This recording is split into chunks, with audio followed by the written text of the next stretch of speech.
Hello मैं रोज़। तो मैं यहाँ पे कंटिन्यू कर रही हूँ मेरा वेरियर एल्विन। तो ये है पार्ट 2। अगर आपने पार्ट 1 नहीं देखा है तो प्लीज़ वो देख के आइए, क्योंकि वहाँ पे मैंने बहुत ज़्यादा इंट्रोडक्शन दिया है वेरियर एल्विन में। यहाँ पे भी मैं कुछ इंट्रोडक्शन और उनका ट्राइबल कम्युनिटी के मतलब बेसिस पे क्या उन्होंने वर्क किया है, वो कैसे ट्राइबल कम्युनिटी के वर्क पे इन्वॉल्व हुए थे, वो सब मैं बताने वाली हूँ। सबसे पहले मैं थोड़ा इंट्रोडक्शन दे देती हूँ वेरियर एल्विन के बारे में। तो वेरियर एल्विन जो थे वो थे सेल्फ मेड एंथ्रोपोलॉजिस्ट। उन्होंने कोई ट्रेनिंग नहीं लिया था, मैंने पहले भी बोला है। उन्होंने जो जो काम किया है, जो भी मोनोग्राफ्स, जो भी आर्टिकल्स लिखा है, वो विदाउट एनी ट्रेनिंग किया है। उनको हम लोग एक रिफॉर्मर भी बोल सकते हैं, क्योंकि मैंने पहले भी बोला है कि उन्होंने नेशनलिज्म में गांधी के साथ बहुत वर्क किया है for the betterment of untouchable या फिर कोई भी क्लास को लेके। And he was the real voice of tribal community, क्योंकि ट्राइबल कम्युनिटी जो थे वो लोग ना बहुत दबे हुए रहते थे पहले के टाइम पे। तो वो बने थे ट्राइबल कम्युनिटी के रियल वॉइस, जो कि आवाज़ देते थे ट्राइबल कम्युनिटी के। और उनके administration and academic, administration means पहले के टाइम पे क्या हुआ था, एकेडमिक में अनटचेबल्स को ले बोलने वाले बहुत थे। आप बी आर अम्बेडकर को देख लो, या फिर आप मुस्लिम को मुस्लिम लोगों के लिए मोहम्मद जिन्नात थे, या फिर बहुत हिंदू लोगों के लिए तो बहुत लोग थे। बट ये ट्राइबल कम्युनिटी के लिए एडमिनिस्ट्रेशन में बोलने वाले कोई नहीं था। तो यहाँ पे वेरियर एल्विन आए थे, जिन्होंने बोला कि नहीं, ट्राइबल कम्युनिटी बोल के भी एक ग्रुप है। क्योंकि देखिए, इंडिया में 8% पॉपुलेशन जो है वो ट्राइबल कम्युनिटी है। अगर आप सेंट्रल में देखो या फिर नॉर्थ में देखो, 8% पॉपुलेशन। तो 100% में से 8% पॉपुलेशन बहुत ह्यूज होता है। तो उसके बारे में कोई सोचा नहीं था। वेरियर एल्विन वो थे जिन्होंने उनके बारे में सोचा, लिखा और बहुत उनके डेवलपमेंट के लिए काम किया। नाउ मैंने पहले भी मेंशन किया है, how has Verrier Elwin involved in tribal community studies. मैंने पहले बोला था वो इंडिया में आए थे, गांधी जी के साथ वो काम करते थे। फिर उन्होंने बहुत सारे ट्राइबल अनटचेबल्स के साथ काम किया था। वहाँ पे सरदार वल्लभ भाई पटेल ने उनको ऑब्जर्व किया था, उनके passion to work for untouchable या फिर पोर पीपल। वहाँ पे सरदार वल्लभ भाई पटेल जो थे, उन्होंने बोला था कि आप जाके ट्राइबल कम्युनिटी के लिए काम कीजिए। तो उनका एक शिफ्ट हुआ है from untouchable work to tribal community work. पहले वो अनटचेबल के लिए वर्क करते थे, अभी ट्राइबल कम्युनिटी के लिए वर्क करते थे। और जो ये ट्राइबल कम्युनिटी के लिए वर्क उन्होंने जो स्टार्ट किया था वल्लभ भाई पटेल के बोलने पे, उन्होंने पूरे अपने ज़िंदगी मरते दम तक ट्राइबल कम्युनिटी के लिए वर्क किया है। उन्होंने अपना जो वर्क स्टार्ट किया था वो सेंट्रल इंडिया से किया था। हाँ, तो सेंट्रल इंडिया से उन्होंने वर्क किया था। गोंद, जो कि आपको पता है बहुत ज़्यादा बड़ा एक ट्राइबल कम्युनिटी है। उसके पहले मैं कुछ बात बता देती हूँ। अगर आपने पहला इंट्रोडक्शन वाला वीडियो देखा है तो वहाँ पे मैंने बोला था कि वो किस लिए आए थे इंडिया में, to convert the backward classes या फिर अनटचेबल्स टू क्रिश्चियन मिशनरी के साथ वो आए थे, टू क्रिश्चियनिटी। तो क्या हुआ था, जो इंग्लैंड जहाँ से वो आए थे वहाँ पे उनको ना इंडिया जाना बैन कर दिया गया था, बिकॉज वो इंडिया में इतना ज़्यादा प्रोटेस्ट कर रहे थे, इतना ज़्यादा काम कर रहे थे। वो देख के इंग्लैंड वाले लोग थोड़े गुस्सा हो गए थे कि why are you working for this, क्योंकि हम लोगों ने तुमको कुछ और मिशन के लिए भेजा है, तुम कुछ और काम कर, rather than converting people into Christianity you are doing something else. तो इस पर बहुत ज़्यादा उनको बहस हो गया था, बट फिर बाद में ठीक हो गया।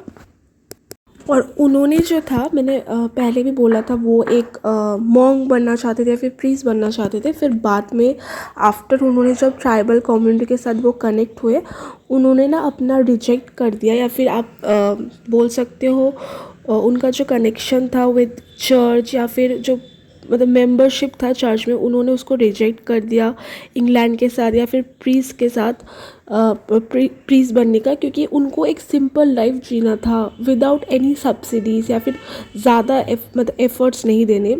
देना, तो उन्होंने अपना कनेक्शन या फिर जो आप बोल सकते हो वो इंग्लैंड के साथ, चर्च के साथ एकदम ख़त्म कर दिया था, जस्ट बिकॉज फॉर ट्राइब्स, क्योंकि वो ट्राइब्स के साथ रहना चाहते थे, ट्राइब्स के साथ काम करना चाहते थे, एंड उनके लिए जीना चाहते थे। इसलिए तो वो अपना जो सैलरी था या फिर जो भी वो कमाते थे वो अपना पूरा डोनेशन में दे देते थे, या फिर ट्राइबल लोगों के अच्छाई के लिए वो ये जो पैसा है वो दे देते थे। उनके लिए जो वो ट्राइबल कम्युनिटी के बीच में रहते थे फॉरेस्ट में, उनको ये एक अलग ही खुशी या फिर अलग ही फ्रीडम मिलता था वहाँ पे रहने से। रामचंद्रा जो कि एक ऑथर है, उन्होंने वेरियर एल्विन के लाइफ के बारे में बहुत अच्छे से लिखा है। लाइक उनके वॉक्स, उन्होंने जो काम किया है, like coming from outside and tribal community में मर्ज होना, ये आप उन रामचंद्रा का स्केच देख सकते हो वेरियर एलेवन के ऊपर, बट ज़्यादा हेल्पफुल नहीं रहेगा। फिर भी अगर आप डिटेल्स में वेरियर एलेवन के बारे में पढ़ना चाहते हो then you can definitely watch it. Now उन्होंने, मैंने पहले के वीडियो में इंट्रोडक्शन में बोला था, उन्होंने शादी किया था एक ट्राइबल गोंड कम्युनिटी के लड़की के साथ जिनका डेथ हो गया था। एक्चुअली डेथ नहीं हुआ था, जिन लड़की से उनसे शादी किया था गोंड ट्राइबल कम्युनिटी के विलेज के लड़की के साथ, उनके साथ उनका डिवोर्स हो गया था। सी ही was so involve in tribal community कि उन्होंने शादी भी किया था, लव भी किया था, वो भी ट्राइबल कम्युनिटी लड़की के साथ। तो उन्होंने बास्टर एंड उड़ीसा में बहुत लंबे टाइम तक वो रहे हैं और वहाँ पे ट्राइबल कम्युनिटी के बारे में उन्होंने स्टडी किया है। वो जहाँ पे रहते थे उनका लाइफस्टाइल वो शेयर करते थे, वो लोगों को क्वेश्चंस नहीं पूछते थे कि आपका क्या एक्सपीरियंस है, वो डिटेल्स में जानने का गैदर करते थे। वो बहुत डिस्क्रिप्टिव नॉलेज या फिर आप बोल सकते हो बहुत इन डिप्थ नॉलेज गैदर करते थे। लाइक उनका लाइफस्टाइल फॉलो करते थे, उनके कल्चर के बारे में स्टोरीज सुनते थे, poems, everything related to tribal, मतलब बिल्कुल घुस जाते थे अगर आप बोल सकते हो। वो कल्चरल ऑटोनॉमी में बिलीव करते थे। लाइक वो बिलीव करते थे जो ट्राइबल लाइफ है और जो वैल्यू सिस्टम है वो बहुत डिफरेंट है, उसको प्रिजर्व करना चाहिए, वो इसे बिलीव करते थे। वो बोलते थे कि ये जो गोंड कम्युनिटी है जिनके बारे में वो स्टडीज़ करते थे, उनका जो कल्चर है या फिर जो भी वैल्यूज़ है, लाइफस्टाइल है, उनको कॉन्जर्व करना चाहिए, क्योंकि उनका जो लाइफस्टाइल है कितना सिंपल, अगर आप देखोगे they live with basic skills या फिर बेसिक लाइफस्टाइल। उनके उनके जो लाइफस्टाइल है उसमें बहुत फ्रीडम है, कितना प्यार है बच्चों के लिए। या फिर आप देख सकते हो वहाँ पे पोजीशन, ट्राइबल कम्युनिटी में पोजीशन ऑफ द वोमेंस में भी बहुत इक्वालिटी है।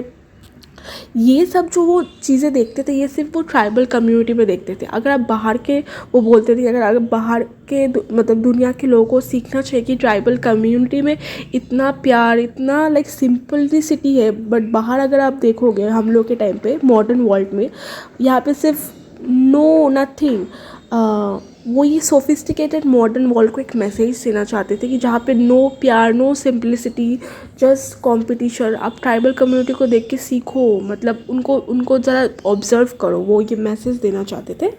नेक्स्ट वो बोलते थे कि ये जो ट्राइबल कम्युनिटी का जो इकोनॉमी है वो मनी लेंडर या फिर आप लोग जो बोल सकते हो या फिर एक्सप्लॉयटर, उन्होंने बिल्कुल ख़त्म कर दिया उनका इकोनॉमी, या फिर जितना पैसा था या फिर वो जो भी एक्सचेंज करते थे बिल्कुल ख़त्म कर दिया है मनी लेंडर ने। और उन्होंने ये भी बोला है कि ये जो ट्राइबल कम्युनिटी का लैंड है या फिर नेचुरल रिसोर्सेज है वो सब स्टेट ने नष्ट कर दिया है। तो उन्होंने दो चीज़ें मेंशन किया है। अगर आप ट्राइबल कम्युनिटी को एक्सप्लॉइट दो लोगों ने किया, एक तो मनी लेंडर्स ने किया है बिकॉज वो ट्राइबल कम्युनिटी से बहुत सारे लाइक आप बोल सकते हो चीज़ें ले लेते थे, या फिर पैसा, या फिर उनका जो गेन्स, पैसा तो नहीं होता था शायद, गेन्स या फिर जो भी वो प्रोड्यूस करते थे वो ले लेते थे।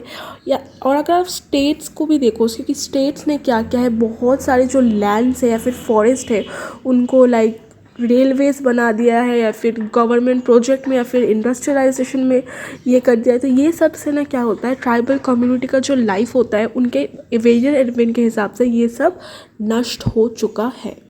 Where Elwin has done field walk in Madhya Pradesh, Chhattisgarh. उन्होंने उनके मिथ्स, मतलब जो बिलीव्स वो रखते थे कि ये अच्छा है ये बुरा है, या फिर उनके जो पोएम्स, उनके जो स्टोरीज है, उनके जो लाइफस्टाइल है, like the way they cook, या फिर टेक बाथ या फिर जो भी वो करते हैं उनको बहुत ज़्यादा ऑब्जर्व किया है, उनके बारे में लिखा है। तो मैं यहाँ पे वेरियर एरविन के बहुत सारे वर्क्स या फिर बुक्स के बारे में मतलब बताऊँगी आपको। द फर्स्ट मैं जो बोलने वाली हूँ, द आगाडिया 1942 में उन्होंने लिखा है, जहाँ पे उन्होंने बताया है जो आयरन स्मेल्टर है या फिर जो लोग जो आयरन स्मेल्ट करते थे उनका कम्युनिटी को नष्ट कर दिया गया है because of taxation and iron factory के बेसिस में, क्योंकि ट्राइबल जो कम्युनिटी लोग थे वो आयरन स्मेल्टिंग में बहुत बिलीव करते थे। ये जो आग्रिया बुक है जिसको उन्होंने 1942 में लिखा है, वो बिल्कुल नष्ट हो चुका था because of heavy taxation from government and iron factories. ये आप चाहे तो मेंशन कर सकते हो। नेक्स्ट बुक जिसके बारे में बोलना चाहती हूँ वो है मारिया मर्डर एंड सुसाइड, जिसका मैंने यहाँ पे वो तो नहीं लिखा है but it was written on 1943, जहाँ पे उन्होंने होमिसाइड के बारे में लिखा है। होमिसाइड क्या होता है, ट्राइबल कम्युनिटी में जो मर्डर होता था या फिर डेथ होता था वो सब के बारे में उन्होंने लिखा है। या फिर उनका जो सोशलोजिज्म पैटर्न, मतलब ट्राइबल कम्युनिटी को बच्चों को क्या सिखाया जाता था अबाउट देयर सेक्स, मतलब सेक्स ओरिएंटेशन, मतलब कैसे सेक्सुअल लाइफ का ट्रेनिंग दिया जाता था लड़कियों को या फिर लड़कों को सोशलाइजेशन के प्रोसेस के साथ, वो ये सब वो मेंशन किया। ये तो रहा पार्ट 2 में। पार्ट 3 में और ज़्यादा ट्राइबल कम्युनिटी के बारे में डिफ़ाइन करने का कोशिश करूँगी।